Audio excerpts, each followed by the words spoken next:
I'm a 34-year-old man married to my wife Emily, who is 32. We've been together for 8 years. We live in a small quiet town where life is easy. Or at least it used to be. On the surface, our marriage seemed to be the kind that people aspire to. Shared jokes, weekend routines, and dreams of building a future together. But anyone who's been in a long-term relationship knows that what goes on behind closed doors is rarely what it looks like on the outside. Emily's family has always been a looming presence in our lives. Parents Richard and Susan are the kind of people you'd find in those magazine profiles about old money. They own a sprawling estate on the outskirts of town, throw extravagant parties, and have opinions about everything, especially about who deserves to be part of their family. Spoiler alert, I was never on that list. From the start, Richard made it that I wasn't the kind of man he wanted for his daughter. I grew up middle class, worked my way through college, and now run a small business. It's not flashy, but it's honest work. To Richard, though, I was a man without ambition. He didn't come right out and say it. Of course, people like him don't have to. It wasn't the way he talked over me at dinner, or make these offhand comments about family standards. Susan, on the other hand, was more direct. She'd smile. She would smile sweetly as she made snide remarks about my background, calling it quaint or humble. Still, I thought we could make it work. Emily assured me that her opinion didn't matter, that she loved me for who I was. And for years I believed her. But looking back, there were cracks in the foundation from the start. The promise of a massive inheritance was always the unspoken undercurrent in our marriage. Emily's parents control a family fortune worth millions. And while they never dangled it directly in front of her, it was understood. Toe the line and your future is secure. Step out of line and you risk losing everything. Emily would brush it off when I brought it up, saying that her parents were just old-fashioned. But I could see the weight of their expectations on her, even when she tried to hide it. Things started to change about 6 months ago. Emily started spending more and more time at her parents' house. At first it seemed innocent, helping with the estate, planning events. But it quickly became a pattern. She'd leave early at weekends, stay late after work, and come home distracted. I'd ask her what was going on, and she'd wave it off as a family matter. I wanted to believe her, but something didn't feel right. The first real red flag was our anniversary. We had planned a special dinner, the kind we hadn't had in years, just the two of us. I was excited. I even left work early to make sure everything was perfect. But an hour before we were due to leave, Emily called to cancel. She said there was a family emergency. And promised to explain later. She never did. I ate alone that night. I stared at the untouched table for two. Then came the invitation to the so-called family meeting. Richard and Susan had invited us both for what they described as an important discussion. Emily seemed nervous, but I figured it was just another lecture on family values, or maybe some inheritance news. I wasn't prepared for what happened next. Richard didn't waste any time. As soon as we sat down, he laid it out. Emily had a choice to make. She could divorce me and remain in the family's good graces, or she could stay with me and be cut off completely. No inheritance, no trust fund, nothing. Just like that. Emily looked as if she'd been hit by a truck. She tried to argue. She said it wasn't fair to put her in this position. But Richard wouldn't budge. Susan jumped in. She accused me of Emily down and said I'd stolen her from them. It was surreal. It was like watching a bad soap opera in real life. I couldn't keep quiet. I told Richard exactly how I felt about his ultimatum, which only made things worse. Emily begged me to stop. She said I was making it harder for her. Harder for her. I was the one being made out to be the villain. In my own marriage. By the time we left, the air was so thick with tension. It was hard to breathe. Emily said she needed time to think, which felt like a punch in the gut. I drove home alone that night. I replayed everything in my head. I tried to figure out how we'd got here. Emily stayed with her parents. And for the first time in 8 years, I went to bed wondering if our marriage had an sell-by date. The next morning, the house felt more empty than ever. It wasn't just her absence. It was the silence, the unanswered questions, and the sinking feeling that the life we'd built together was unraveling. I had no idea what Emily's decision would be. But one thing was clear, nothing would ever be the same again. The morning after the disastrous family meeting, my phone rang early. It was Emily. Her voice was calm but her words were hard. She needed space to think, and wouldn't be coming home right away. She didn't offer much more. And the line went dead before I could ask anything. I sat staring at the screen, wondering how a marriage that had lasted 8 years could feel so fragile overnight. The next few days dragged on. Each one felt like a year. The house was quiet, almost eerie. And every time I answered the phone, it buzzed. I hoped it would be Emily with some clarity. But instead, on the second day, there was a knock on the door. I opened it to see Emily's brother David standing on the veranda. David and I had never been close. He was always polite. But it was clear that he had aligned himself with his parents. Still, seeing him there was unexpected. He didn't waste time with pleasantries. He walked straight into the living room. He began to explain how complicated things were for their family. How Richard's health was failing. And how that made everything more urgent. It was like listening to a politician. Vague, rehearsed and carefully worded. Then David dropped the first bombshell. Richard wasn't bluffing about the ultimatum. He had instructed the family solicitor to revise his will, to ensure that Emily would be, if she stayed with me. According to David, the legacy wasn't just about money. It was about legacy. Richard didn't want it tainted by outsiders. I sat there stunned as David went on, justifying their family's position. As if that made it any less insane. 3 days after Emily's phone call, she finally came home. She wasn't late. But the house felt darker as she walked in. She looked tired, as if she hadn't slept. And her usual warmth was missing. She sat across from me, not next to me. And the distance wasn't just physical. I asked her where we were and what she was going to do. She avoided eye contact. She mumbled something about trying to sort things out with her parents. That's when I realized. She was negotiating with them. Trying to find some middle ground where she could. Both me and her inheritance. It felt like a betrayal. I told her so. But she just started to cry. And said she was trying to protect our marriage. It didn't feel like protection. It felt like compromise. And not the kind that marriages are built on. The next morning I woke up to my phone buzzing. At first I thought it might be Emily, but it wasn't. The mutual friend had sent me screenshots of Susan. Social media posts. They were subtle but pointed posts about family loyalty. And knowing who really has your back. It didn't take a genius to work out that they were about me. The posts opened the floodgates. Friends began to reach out. Some taking my side. Others defended Emily, saying she was under a lot of pressure. The split wasn't just online. It was spilling over into real life. People I'd known for years. Suddenly they had opinions about my marriage. I confronted Emily about the posts. But she brushed it off. She said her mom was just venting. That excuse didn't work. When Emily wasn't prepared to stand up to her parents about it. What hope did we have? I reached my breaking point that night. I told Emily she had to choose between me and them. I wasn't going to live in that limbo.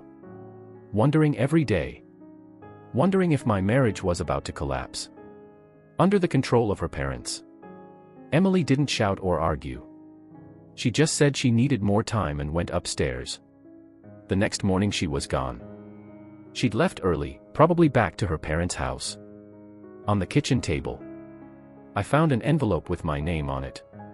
Inside was a letter. I stared at it for a long time but didn't open it. Not yet. The letter Emily left on the kitchen table. Table for hours. Before I finally worked up the courage to read it. It was short, but packed a punch. She wrote that she loved me. And wanted our marriage to work. But she felt trapped between me and her parents. She claimed she wasn't choosing sides. But she needed time to work things out. It sounded more like an excuse than a solution. That same day I decided to contact a lawyer. I wasn't ready to give up my marriage.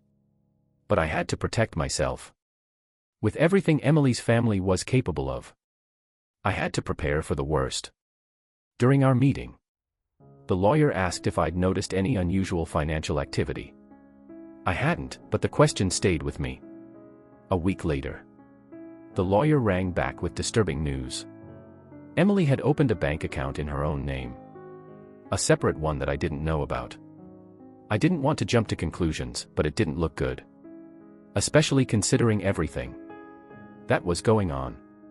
When I brought it up with Emily on one of her rare visits home, she didn't deny it. She said it was about financial independence. Which sounded more like something her parents would say than something she'd come up with on her own. Then, the first letter arrived. It was from Richard's solicitor. It was delivered to my workplace in a crisp white envelope. Inside was a demand.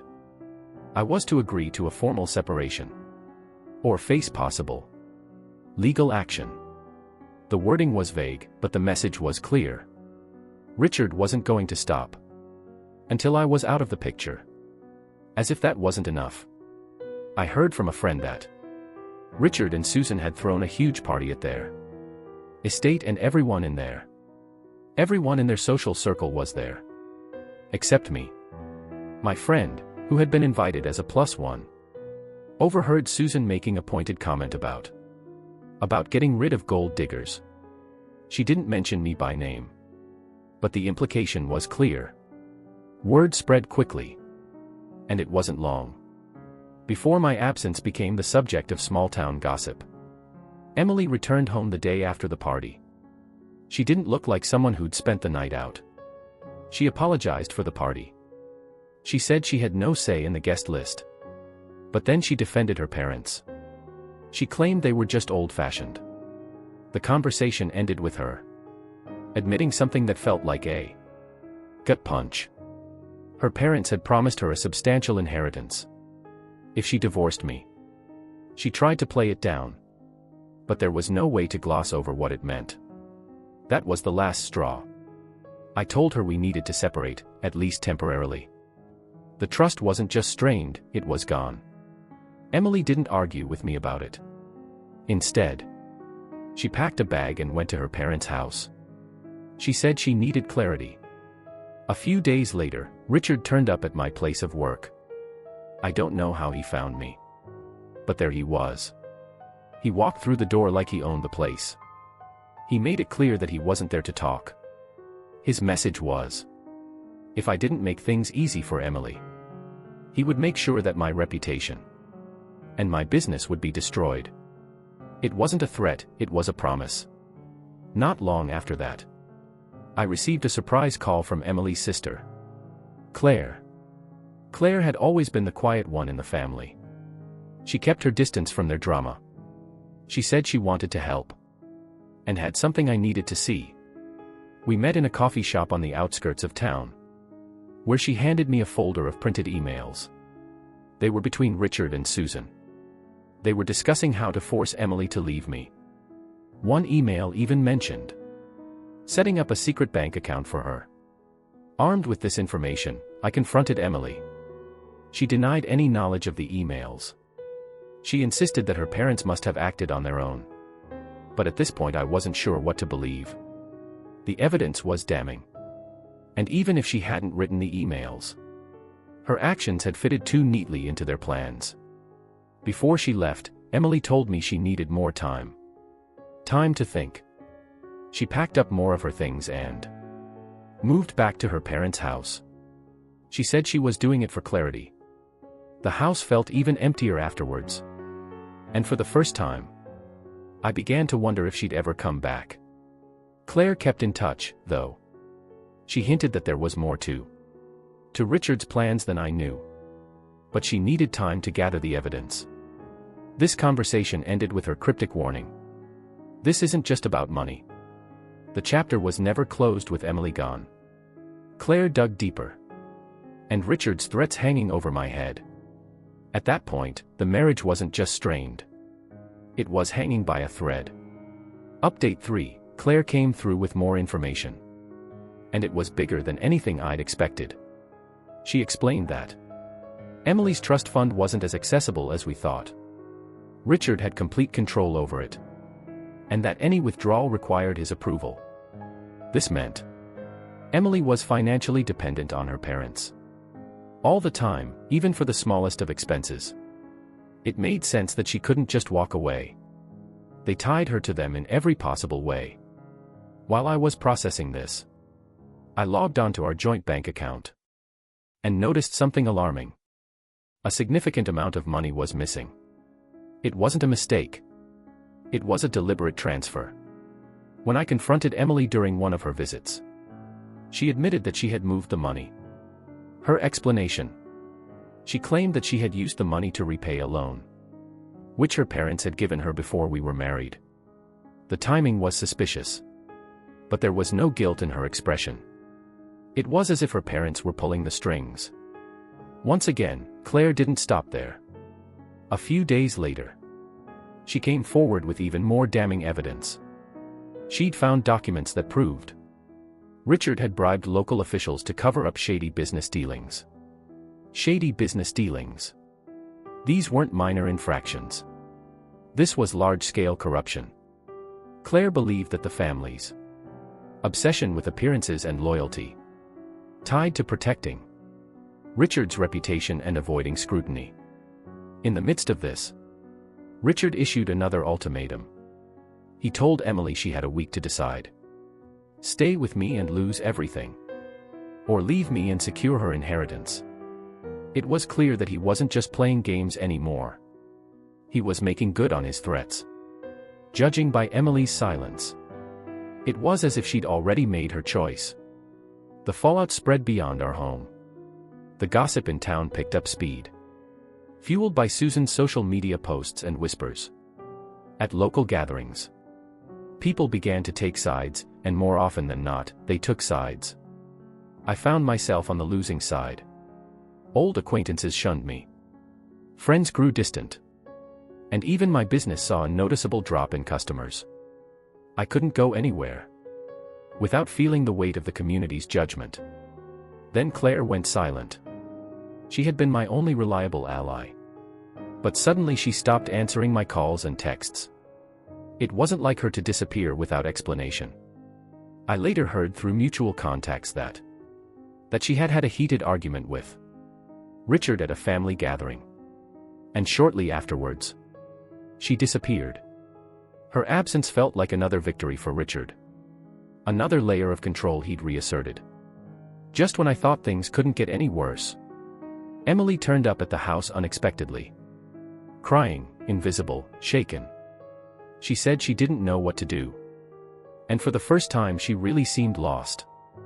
Then she dropped the bombshell that she was pregnant. She didn't know how to break the news to her parents. Given the chaos around us, it wasn't the joyous moment it should have been. It felt like another complication in an already chaotic situation. The news forced me to reevaluate everything. Despite everything that had happened, I decided that I had to fight for our marriage. One last time. I couldn't walk away, not with a baby on the way. But I couldn't ignore the reality of our situation either. I contacted my lawyer again. And we began to draw up plans for divorce. Just in case things didn't get better. Protecting myself, and now my child's future, became a priority. Out of nowhere, An estranged member of Richard's. Richard's extended family contacted him. They'd heard about the turmoil and offered to help. They had dirt on Richard that could make the trust fundraiser seem like small potatoes. They didn't explain much on the phone, but their tone made it clear that this was serious. I agreed to meet them. I hoped it might finally tip the scales in my favor. Emily returned to the house one more time, but she had confusion written all over her face. She admitted that she felt torn between me and her parents, as if she couldn't make a without losing a part of herself. It was hard to see her like that, but the indecision only widened the gap between us. The tension reached its peak a few days later. Emily had been under increasing stress, and it all came crashing down. She collapsed at her parents' house during a heated conversation. They took her to hospital, and for the first time, Richard and had to face the consequences of their actions. The stress and guilt they had inflicted on Emily, manipulation and pressure, had finally taken their toll. For now, everything is on hold. Emily is stable, but the doctors are clear. She needs a stress-free environment, which is something none of us able to provide. The collapse has forced everyone to take a step back, but the damage feels irreversible. The question is, where do we go from here? When Emily collapsed at her parents' house, I only found out hours later. A nurse at the hospital called me. She said that Emily had been admitted for extreme stress. Her parents were already there when I arrived. Richard met me at the door to her room. He crossed his arms and didn't even try to hide his contempt. He told me I couldn't go in, that it was just the family. I didn't want to make a scene outside Emily's hospital room, so I waited in the corridor. After what felt like an eternity, a doctor walked by and looked at me. She must have noticed the tension, because she quietly asked me who I was. I explained that I was Emily's husband, and she gave me a sympathetic look, before telling me to wait in the family lounge. A few minutes later, she took me aside and mentioned that Emily had asked for me. It was the first glimmer of hope I'd had in weeks. When I finally entered Emily's room, the air was heavy with unspoken tension. Susan was sitting at her bedside and Richard was pacing. Emily looked pale and exhausted, but she managed a weak smile when she saw me. The reunion didn't last long though. Susan's frustration boiled over, and during an argument, she let slip that Richard had been pressuring Emily for our entire marriage. That wasn't a surprise, but to hear it confirmed in front of everyone was a new level of cruelty. I turned to Emily and made it clear. She had to decide who was going to support her through the pregnancy, me or her parents. Richard cut me off before she could respond, threatening to harassment charges if I didn't back off. I didn't respond. At that moment I wasn't sure which was worse, the legal threats or the fact that Emily hadn't said a word in my defense. Later that evening, when the chaos had died down, Claire returned. Out of nowhere. She had another pile of documents and a determined look on her face. We found a quiet corner of the hospital to talk. What she showed me was shocking. Richard had been skimming money from Emily's trust fund for years, disguising it as family expenses. Claire believed that this was his way of keeping Emily dependent on him. Armed with this new evidence, I asked Claire if Emily would confront her father. Claire wasn't optimistic, but agreed to help. Emily did confront Richard. I wasn't there, but Claire filled me in later. According to her, Richard denied the allegations and turned the situation around, claiming that everything he'd done was for the good of the family. Emily didn't fight back. She returned to her hospital bed. She looked more defeated than I'd ever seen her. I decided that night that enough was enough. I sat down with Emily and laid it all out for her. Her parents' manipulation, the missing money, and the toll it was taking on our marriage. I told her she had to make a choice. Not only for me, but for her own future. Emily broke down and said she felt like a puppet, unable to break free from the strings her parents had tied to every part of her life. Before I left the hospital, Emily's doctor stopped me. She took me aside and explained that Emily's stress level was dangerously high, and if it continued, it could harm her and the baby. The doctor advised me to create a stable environment for Emily, even if that meant stepping back temporarily. It was hard to hear, but I knew she was right. Meanwhile, my solicitor had looked into the trust fund situation. He had found a loophole in the law that could potentially Richard to fraud charges. It wasn't a guaranteed victory, but it was a start. My lawyer suggested we use this as leverage, not only to protect Emily, but also to force Richard to back down. The next morning I filed for separation. It wasn't an easy decision, but I hoped it would force Emily to confront her priorities. News of the filing spread quickly, and to my surprise, some friends who had been on Emily's side initially contacted me to share their own stories of Richard's shady dealings. Slowly, I began to see a small in the tide of public opinion. That night I received a text message from Emily. It was short and cryptic: "I've made my decision. Please meet me, Davidoro." I stared at the message for a long time, wondering if this was the beginning of the end, or a chance to finally move on. Emily asked me to meet her in the park where we had our first date. It was the kind of place that held happy memories for us. Quiet, with a bench under a big oak tree. They arrived first and waited. I wondered what decision she had made. When she arrived, she looked different. Calmer, but with a kind of finality in her eyes. She told me that she had made up her mind. She was going to side with her parents. She explained that she felt indebted to them for everything they had given her. Her education, her lifestyle, the opportunities that had shaped her life. She said she didn't see a way to break free of their control without losing everything she had ever known. She wasn't angry or dramatic. She spoke plainly, almost as if she were reading from a script. Then she took off her wedding ring and gave it to me. She said she hoped I'd find someone who hadn't come with so much baggage. I didn't argue. There was nothing more to say.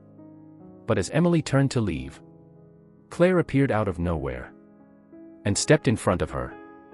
Claire begged Emily to reconsider. She said that Richard's empire was on the verge of collapse.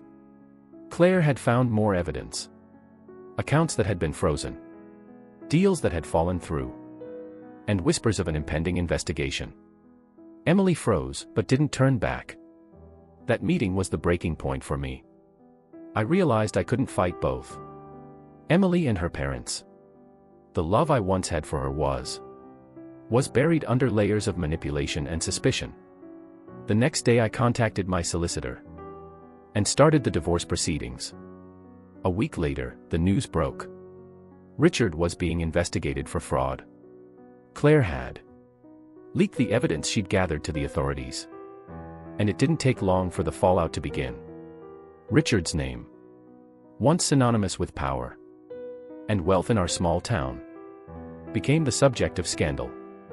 His associates distanced themselves, and invitations to Susan's lavish parties dried up. Overnight, Emily called me in a panic after the news broke. She wanted to know what to do, how to deal with the situation, and if I could help. I told her I couldn't get involved anymore. I had fought for years to protect her, only to have her choose her parents every time. Now they were her problem, not mine. Around the same time, I heard from Richard's estranged family again. They offered to help me start again, share connections, and advice on how to rebuild my life after the divorce. Their help, combined with the support of Claire and some mutual friends, gave me a sense of stability I hadn't felt in years. Emily's pregnancy soon became public knowledge. The news added fuel to the fire. It drew more attention to her family's troubles. People in town speculated endlessly about the baby, Richard's downfall, And the state of Emily's marriage, or what was left of it, it was chaotic. But for once I was on the outside looking in.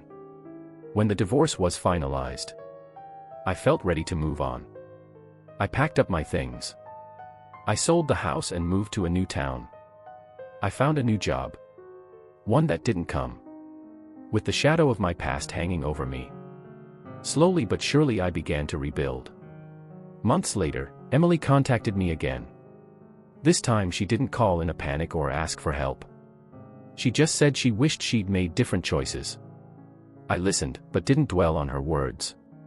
Much had happened. And I was no longer the person willing to wait for her to stand by me. I told her it was too late. And we ended the call on polite but final terms. Then, just when I thought it was all over, Claire contacted me. She had heard from a mutual friend that Emily had left her parents' house. No one knew where she'd gone. Just that she had packed up and left. Without telling anyone. Claire thought I should know, in case Emily ever contacted me again. For now, I'm concentrating on the future. The past is behind me.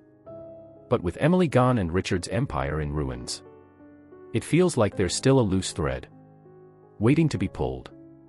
Perhaps one day it will unravel. But for now I'm leaving it where it is.